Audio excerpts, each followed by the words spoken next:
সহ্য করে ঘুমিয়ে থাকতে পারে না। আমাদের কানে ভাসে আসে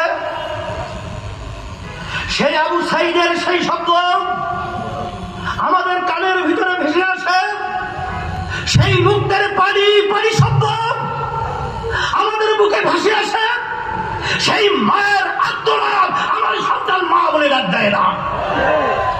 তখন ইসলামী আন্দোলন বাংলাদেশ,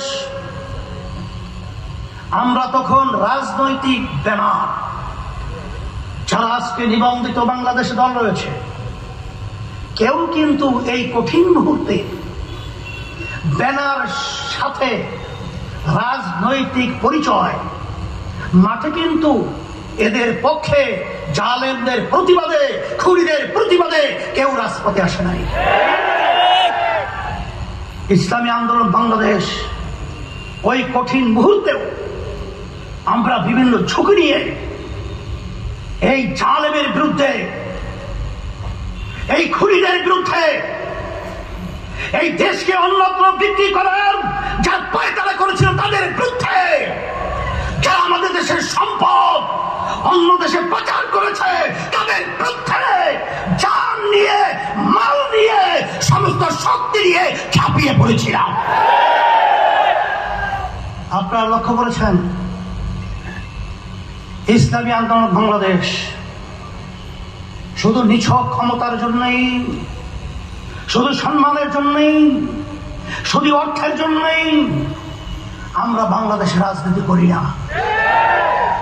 আমরা বাংলাদেশে রাজনীতি করি দুনিয়াতে মানুষ শান্তিতে থাকবে, আখিরাতে চিরকালের জন্য মুক্তি পেয়ে চিরতরে শান্তিতে বসবাস করবে।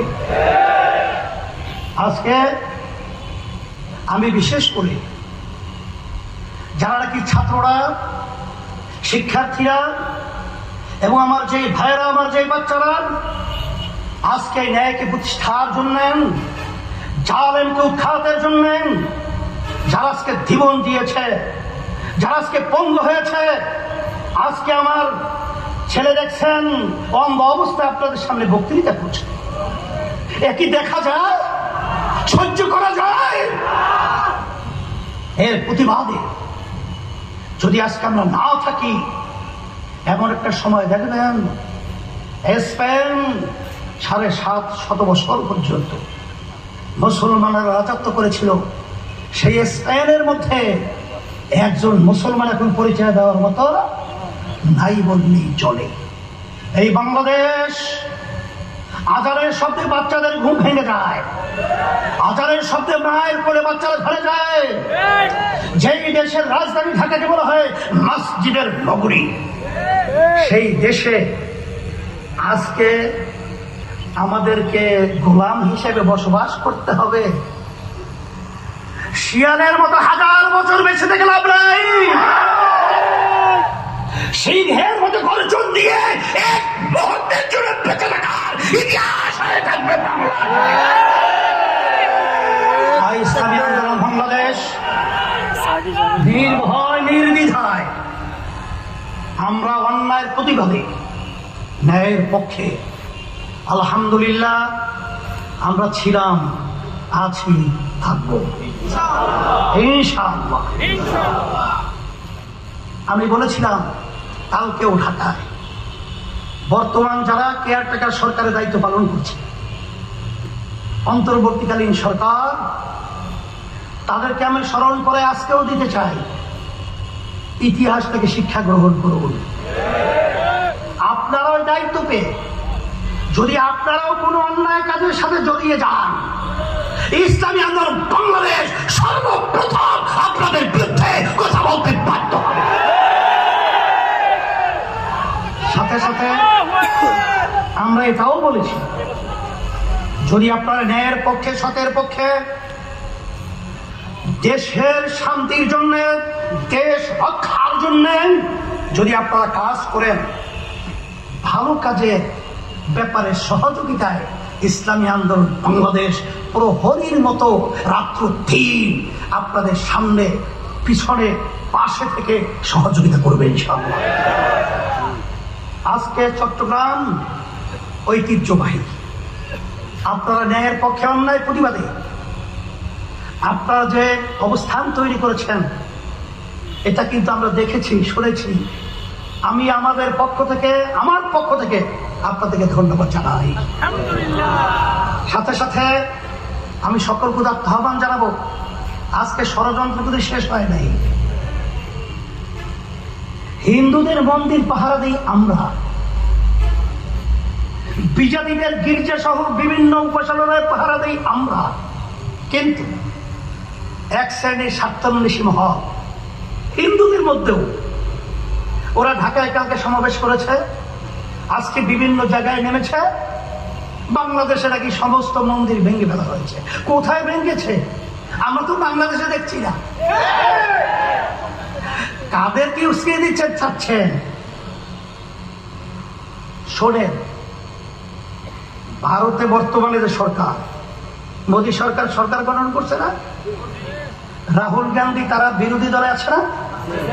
রাহুল গান্ধী বলতেছে নরেন্দ্র মোদীকে, নরেন্দ্র মোদী হিন্দুই না।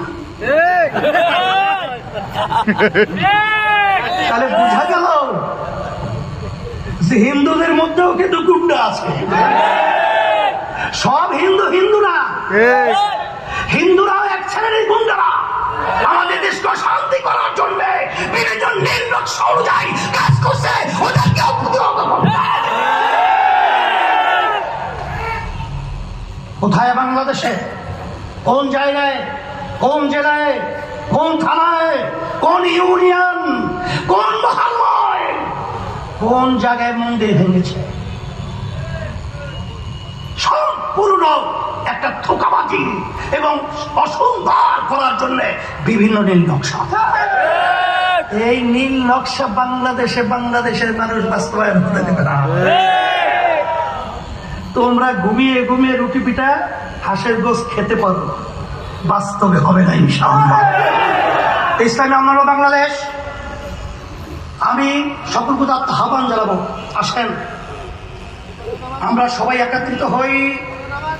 ইসলাম যে একমাত্র শান্তির গানটি, তার বাস্তবতা আমি আগে প্রথম বলেছি। এক শ্রেণী নেমেছে লুটের জন্য, বিভিন্ন চাঁদাবাজি গুন্ডামি করার জন্য, আর ইসলামী আন্দোলন বাংলাদেশ তার সমস্ত সহযোগী সংগঠন নেমেছে মানুষের খেদমতের জন্য। তাই শান্তি আখেরাতে মুক্তির লক্ষ্যে ইসলামী আন্দোলন বাংলাদেশ, আমি এই পতাকা তলে সকল ঐক্যবদ্ধ হওয়ার আহ্বান রেখে, ইসলামই হলো একমাত্র দুনিয়াতে শান্তি আখেরাতে মুক্তির পথ, বিকল্প নাই, পায় নাই, কোনদিন পাবে না। এই আশাবাদ ব্যক্ত করে সকলকে ধন্যবাদ জানিয়ে আমি আমার আলোচনা শেষ করছি। আসসালামু আলাইকুম ওয়া রাহমাতুল্লাহি ওয়া বারাকাতুহু। আল্লাহুম্মা আমিন। রব্বানা আতিনা ফিদ দুনিয়া হাসানাহ ওয়া ফিল আখিরাতি হাসানাহ ওয়া কিনা আযাবান নার বিরহমাতিকা।